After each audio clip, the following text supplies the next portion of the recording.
మీరు రాజమౌళి గారి సినిమాలో అంటాను సీరియల్లో శాంతినివాసం అనే సీరియల్లో యాక్ట్ చేశారు అప్పట్లో. అది ఆయన డైరెక్టర్ కాకముందు. అప్పటి ఎక్స్పీరియన్స్ చెప్పండి. నేను అప్పుడే అనుకున్నాను రాజమౌళి గారు ఆయన సిన్సియారిటీ ఉండేది. షార్ట్ తీసుకోవడం కానీ ఇంకోటి కానీ ఒక స్థాపన ఇలాగే కావాలని చెప్పి చేయించుకున్నాడు. అది చాలా నచ్చింది నాకు. డైరెక్ట్ అంటే ఇలాగే ఉండాలనిపించింది నాకు. అంత బాగా ఒక స్టెబిలిటీ ఒక ఇది ఉన్న డైరెక్ట్ అనిపించింది. డెఫినెట్గా గొప్ప డైరెక్ట్ అవుతాడు ఆ రోజు అనుకున్నాను నేను. అలాగే అయ్యాడు ఆయన. అది చాలా సంతోషమైన మ్యాటర్ నాకు.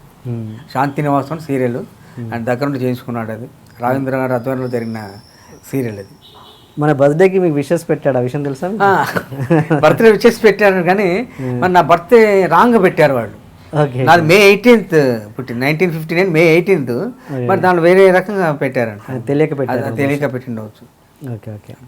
అండ్ ఫైనల్గా అంటే ఈ ఇంటర్వ్యూ మీ రీఎంట్రీకి ఎంతో కొంత ఉపయోగపడాలన్నది నా ఉద్దేశము. దాని పరంగా మీరు ఎంత ఫిట్ అన్నది ఒక్కసారి ఇండస్ట్రీకి ప్రేక్షకులకి చెప్పండి. ఇప్పుడు నేను ఫిట్ అండ్ చాలా బాగున్నాను. చక్కగా వాకింగ్ చేస్తూ ఉన్నాను. రెగ్యులర్ ఎక్సర్సైజ్ ఉంటుంది. తర్వాత కెమెరాకి చెప్పండి సార్.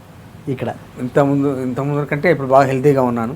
అప్పుడు కొంచెం లావుగా ఉన్నాను. ఇప్పుడు స్లిమ్ అయ్యి ఇంకా కరెక్ట్గా ఉన్నాను. నా ఉద్దేశం మంచి సినిమాలు వస్తే మళ్ళీ మంచి క్యారెక్టర్లు చేసి మళ్ళీ మీ ముందుకు వస్తాను. వాడు నేను కాదు రిలీజ్ అయిన తర్వాత ఇంకా డెఫినెట్గా ఆదరిస్తారు. అలాంటి సినిమాలు వేరే సినిమాలు ఎటువంటి వచ్చినా కూడా నా క్యారెక్టర్కి ఇది సూటబుల్, ఇది బాగుంటుంది అనుకున్న క్యారెక్టర్లు ప్రొడ్యూసర్స్ డైరెక్టర్లు ఇస్తే చేసి మళ్ళీ మీ ముందుకు వస్తాను. Okay, anyway thank you sir. ఇంత టైం మాకోసం ఎప్పటికీ మీరు ఇంటర్వ్యూస్ ఇవ్వరు. అసలు మరి మాకు ఇచ్చినందుకు వీఆర్ ఫీలింగ్ వెరీ హ్యాపీ. యూట్యూబ్లో నేను మీ ప్రోగ్రామ్స్ చాలా చూశానండి.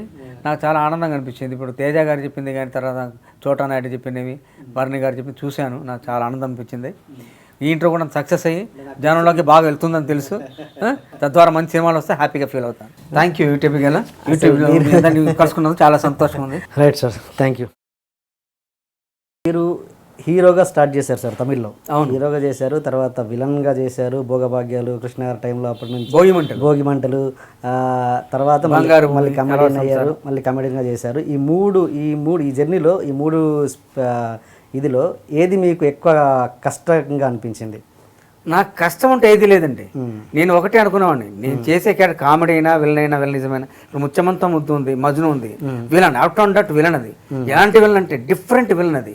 మరి దానికి తగినట్టుగా చేసేవాడిని. మరి కామెడీ వచ్చినప్పుడు ఇప్పుడు కిరాయి దాదా కానివ్వండి, తర్వాత చాలా ఉన్నాయి కామెడీ విలన్. అలాంటి పిక్చర్లు మళ్ళీ ఆ మాట కొంచెం డిఫరెంట్ చేసేవాడిని.